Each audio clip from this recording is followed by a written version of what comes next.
এইবাৰৰ পৰা মানে অহাবাৰৰ পৰা কি হ'ব, হায়াৰ ছেকেণ্ডেৰী ফাইনেল পৰীক্ষাৰ যিটো নিয়ম সাল সলনি হ'ব। এতিয়া সাল সলনি হ'লে কি তোমালোকৰ লোকচান হ'ব, লাভ হ'ব বা কি কেনেদৰে হ'ব, এই সকলোখিনি বিষয় তোমালোকে কেনেদৰে পঢ়িব লাগিব বা এই যে ভিডিঅ'বিলাক চাবলৈ পাই আছা প্ৰকৃততে কি, তোমালোকৰ এতিয়া মেইন লক্ষ্যটো কি হ'ব লাগিব।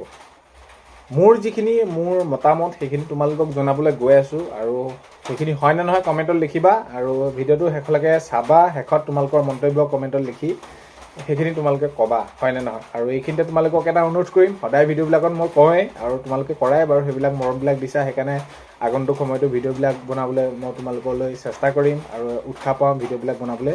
নতুনকৈ অহাসকলে চেনেলটো ছাবস্ক্ৰাইব কৰাৰ লগতে কাষতে থকা বেল আইকনটো প্ৰেছ কৰি অল কৰি থবা, যাতে নতুন এটা ভিডিঅ' দিয়াৰ লগে লগে তোমালোকে আগতীয়াকৈ চাবলৈ পোৱা। আৰু যদি ভিডিঅ'টো চাই ভাল পোৱা লাইক এটা কৰি দিবা, শ্বেয়াৰ কৰিবা, লগতে হাইপ বুলি এটা অপশ্যন আছে তাতে ক্লিক কৰিবা, তেতিয়া সেয়া ভাল আৰু।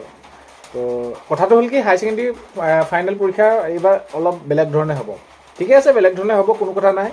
এতিয়া ডিটেইলছত সকলো জানিবও লাগে যে কেনেদৰে কি হ'ব বা কোনসমূহ বিষয় কেনেদৰে কি কৰিব, কোনটো বিষয়, সেইখিনি ইতিমধ্যে তোমালোকে গম পাইছা বা অফিচিয়েলি যেতিয়া নটিচ আহিব গম পাবাই, বা ফাৰ্ষ্ট ইয়াৰৰ পৰা তোমালোকে যেতিয়া ছেকেণ্ড ইয়াৰলৈ পাবা সেইখিনি কলেজত হওক সেই তোমালোকে তেতিয়া সকলোখিনি গম পাবাই।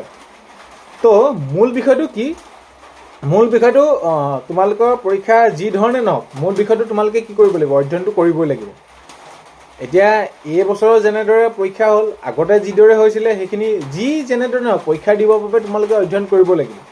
তো সেইবাবে মইতো এইটো কওঁ যে তোমালোকক পৰীক্ষাটো যেনেধৰণেই নাপাতক কিয়, মূল বিষয়টো হৈছে যে তোমালোকে অধ্যয়নটো কৰিবা, অধ্যয়নটোৰ ওপৰতে বেছি গুৰুত্ব দিবা। পৰীক্ষা যেনেকুৱা ধৰণে নহওক, যি নহওক, তুমি ছায়েন্সত লোৱা, তুমি আৰ্টছত লোৱা, কমাৰ্চত লোৱা, বিষয়টো সেইটো নহয়, য'তে যি যেনেদৰে নোলোৱা। কাৰণ কেলৈ এজনটো ব্যক্তিগতভাৱে ছাত্ৰৰ বাবে তেনেকুৱা ধৰণৰ গোটেই সাল সলনি কৰি নিদিয়ে, সকলোৰ বাবে হ'ব। যদি আৰ্টছৰ কিবা এটা সাল সলনি কৰিছে, সেই গোটেই আৰ্টছৰ ছাত্ৰ ছাত্ৰীসকলৰ ষ্টুডেণ্টবিলাকৰ বাবে কৰিব।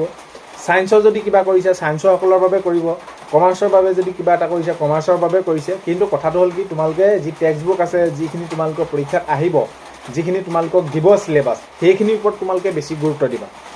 কাৰণ কেলৈ যি যেনেদৰে নহওক সকলোখিনি তোমালোকে স্কুল হওক, সেইখিনি হায়াৰ ছেকেণ্ডেৰীত পঢ়িলে হায়াৰ ছেকেণ্ডেৰীৰ ফালৰ পৰা তোমালোকে সকলো কলেজৰ ফালৰ পৰা আহিলে কলেজত, মুঠতে তোমালোকে সকলোখিনি কথা গমেই পাবা কি প্ৰক্ৰিয়াৰ মাজেৰে কেনেদৰে হ'ব। মূল তোমালোকৰ লক্ষ্যটো থাকিব লাগিব কি, নিজৰ যিটো লক্ষ্য উপনীত হ'বলৈ তোমালোকৰ ফ'কাছটো থাকিব লাগিব অধ্যয়ন।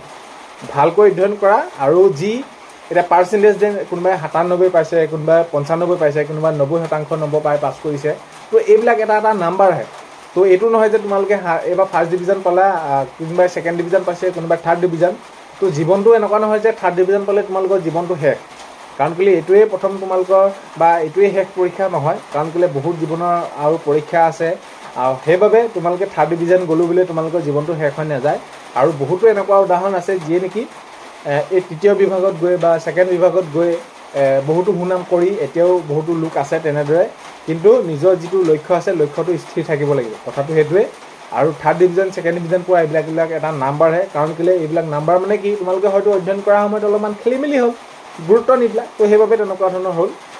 সেইবাবে সেইটো কৈছোঁ যে তোমালোকে কেতিয়াও চিলেবাছটো কেনেকুৱা ধৰণৰ হ'ব বা এনেকুৱাহে হ'ব নেকি বা ভয় ভাৱটো মনলৈ নানিবা। যি যেনেদৰে নানক শিক্ষা বিভাগে সেইটো আনিব, ক'ব, নটিচ দিব, ইতিমধ্যে দিছে কেনেকুৱা ধৰণৰ কি হ'ব, আৰু কলেজৰ ফালৰ পৰা ক'ব কেনেকৈ পঢ়িব লাগিব, কি হ'ব। এতিয়া মূল বিষয়টো হৈছে যে তোমালোকে যিটো বিষয়তে নহয় তোমালোকে সেইটোৰ ওপৰত ফ'কাছ কৰি পঢ়িব লাগিব। তো অধ্যয়ন কৰিবা, পঢ়িবা, নিশ্চয় তোমালোকে ভাল ফল পাবা। কথাটো সেইটোৱে, একেবাৰে মূল কথাটো ক'বলৈ গ'লে। আৰু এইখিনিতে যিসকল অভিভাৱক আছে তেওঁলোকক কৈছোঁ যে প্ৰেছাৰ কেতিয়াও দিব নালাগে। প্ৰেছাৰ এনেকুৱা নহয় যে তই এইবাৰ 98 পাবই লাগিব, 99 পাবই লাগিব, তেনেকুৱা ধৰণৰ নহয়। মানে প্ৰেছাৰটো ইমান দিব নালাগে। তো যেনেদৰে হয়, এটা কথা, পঢ়া টাইমত পঢ়িবলৈ ক'ব লাগিব, কিন্তু এনেকুৱা নহয় যে 85 পালে নহ'ব কিন্তু তই 90+ পাব লাগিব, এনেকুৱা ধৰণৰ কথা কিছুমানে ছাত্ৰ ছাত্ৰীসকলৰ মাজত মানে মনত অলপমান ক্ৰিয়া কৰে কিছুমানে। তো সেইটোৱে আৰু বিশেষকৈ বুজিছে সেইটো ক'বলৈ বিচাৰিছোঁ। বাৰু যি কি নহওক, এতিয়া পৰীক্ষা কেনেদৰে পাতে সেইখিনি বৰ্ডে কৰিব, স্কুলৰ পৰা সেইখিনি তোমালোকক দিব, কেনেদৰে কি কৰিব সেইখিনি তোমালোকে বহুত বেছি চিন্তা কৰাৰ প্ৰয়োজন নাই। মূল লক্ষ্যটো যে তোমালোকে অধ্যয়ন কৰিবা, যিটো বিষয়ে নহওক, তেতিয়া তোমালোকে ভাল ফলাফল পাবা। তো এইখিনিয়ে, ভিডিঅ'টো শেষলৈকে চোৱাৰ বাবে বহুতেই বেছি ধন্যবাদ। ভিডিঅ' প্ৰথমতে কোৱাৰ দৰে নতুনকৈ অহাসকলে চেনেলটো ছাবস্ক্ৰাইব কৰি ৰাখিবা, যাতে নতুন এটা ভিডিঅ' দিয়াৰ লগে লগে আগতীয়াকৈ চাবলৈ পোৱা। আজিলৈ মানে অন্য এটা ভিডিঅ'তে লগ পোৱা হয়। বাই।